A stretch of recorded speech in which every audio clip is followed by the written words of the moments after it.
국민 여러분, 그리고 당원 여러분, 어제 헌법재판소에서 열린 윤석열 대통령 탄핵심판 제4차 변론에서는 계엄 포고령 작성의 배경이 집중적으로 다루어졌습니다.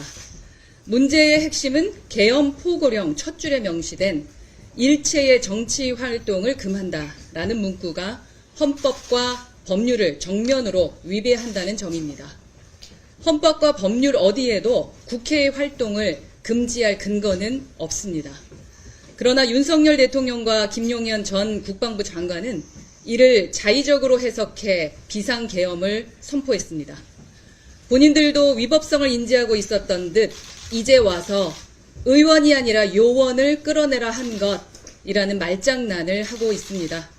애초에 헌법과 법률을 존중했다면 이 사태까지 또 여기까지 오지는 않았을 겁니다. 국가에는 헌법과 법률이 있고 정당에는 당헌과 당규가 있습니다. 어제 중앙선거관리위원회는 천하람 원내대표를 비롯한 이른바 참칭 최고위가 신청한 온라인 투표 이용 신청을 반려했습니다.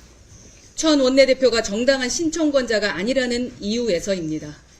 선관위는 현재 정당법상 개혁신당의 당대표는 허은하이며 정식으로 당대표 변경 신청이 이루어지지 않았기 때문에 허 대표만이 온라인 투표 이용을 신청할 수 있다라고 밝혔습니다.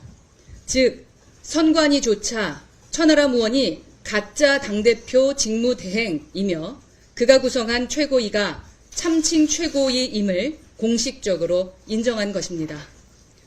헌법과 법률, 당헌당규에 어떤 근거도 없이 주민소원법을 준용했다며 자의적으로 규칙을 해석해서 당대표 직무대행을 참칭하고 있는 천하람 원내대표는 사소한 절차 위반이라면서 자신의 불법적인 행태를 합리화하고 있지만 민주주의는 절차를 존중하는 데서부터 시작합니다.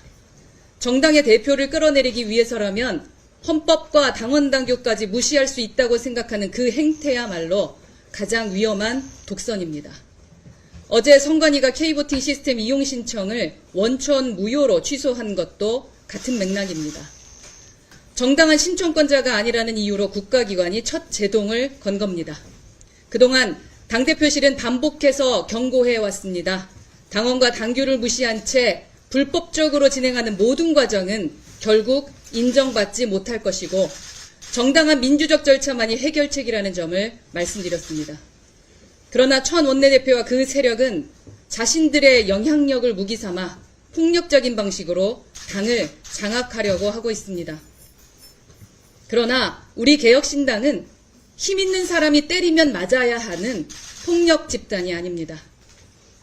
민주주의는 힘이 아니라 원칙과 절차로 지켜지는 겁니다. 개혁신당은 대한민국의 법치국가 원칙을 존중하는 민주정당이어야 합니다. 어제 헌법재판소와 중앙선거관리위원회 두 헌법기관은 우리에게 중요한 교훈을 남겼습니다. 아무리 강한 권력이라도 헌법과 법률, 즉 민주주의의 시스템 위에 군림할 수 없다라는 겁니다.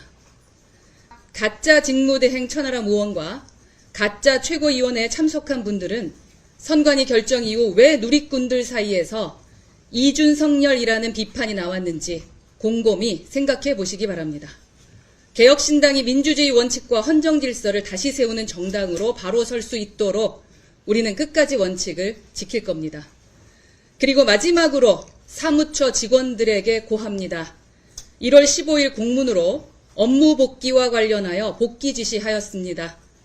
그리고 책임을 묻겠다라고 저도 또한 사무총장도 안내해드렸습니다. 마지막으로 오늘 이 170호에서 열리는 정상적인 최고위원회의를 진행하면 된다라고 말씀드렸음에도 불구하고 여전히 아무도 한 분 오셨네요. 아무도 그 외에 보이지 않습니다. 보름 이상 당무를 거부하고 계신 겁니다. 이제 더 이상 국민의 세금을 우롱하는 행태는 용납될 수 없습니다. 오늘 당장 복귀하십시오. 마지막으로 드리는 말씀입니다. 개혁신당의 정상화를 방해하는 그 어떤 행태도 정당하지 않습니다. 그리고 법적, 도덕적 책임을 피할 수 없을 것입니다. 이상입니다.